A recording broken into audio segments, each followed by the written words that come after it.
Hello and welcome to this short lecture on tautologies and contradictions. This lecture is part of the series of lectures for mathematics for ITE 1812. First, look at the learning outcomes. By the end of this lesson, you should be able to identify tautologies and contradictions and distinguish tautologies and contradictions. So let's first look at what do we mean by a tautology.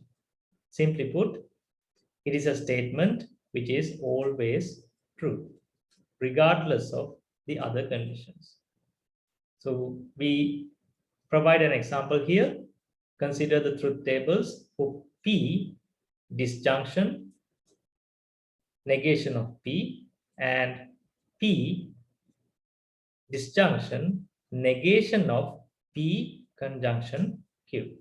So these are two separate examples. So first table is for the truth table for P, disjunction, negation of P. So how do you arrive at these values? You have P, true and false are the possible values.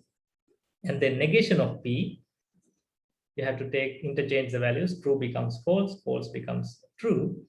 And then you apply the disjunction operator.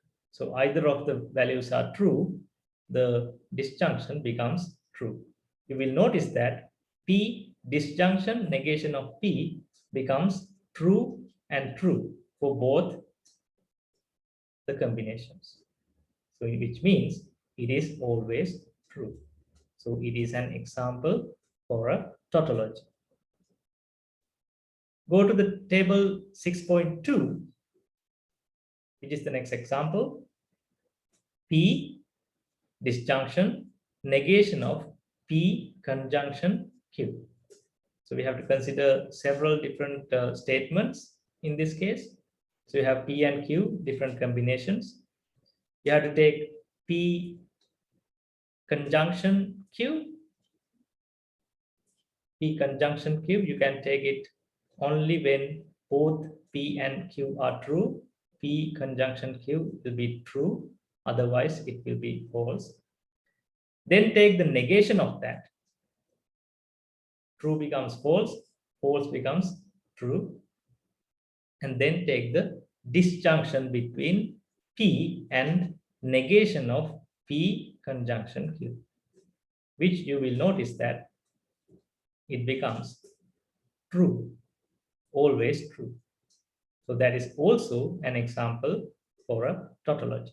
So you examine the column of the truth table or for a certain statement.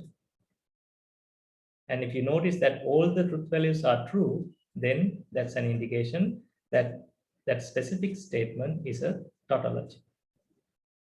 So in both scenarios, the truth value of the compound proposition is true, is always true. Another example, let P be a proposition, it is raining. Then P disjunction negation of P, either it is raining or it is not raining. So this is an actual example for the statement that we described in the previous page.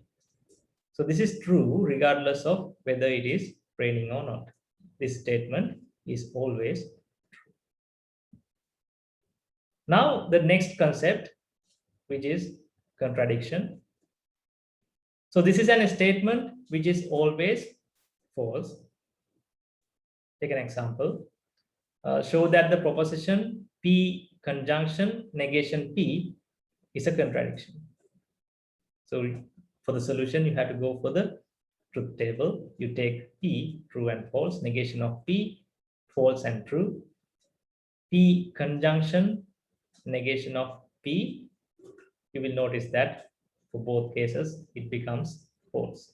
In other words, P conjunction negation of P is always false. So in the truth table, only truth value F occurs in the last polynomial. Due to that reason, we arrive at the conclusion that P conjunction negation P is a contradiction because it is always false. Couple of special remarks here. The negation of a tautology is a contradiction since it is always false. And the negation of a contradiction is a tautology since it's always true. I think that is straightforward. Next one is a proposition that is neither a tautology nor a contradiction is called a contingency. Anything that falls between these two. So that brings us to the end of the lesson. So we had a very brief introduction to what is meant by tautologies and contradictions. In the next lesson, we will be covering logical equivalence and logical implication. Thank you.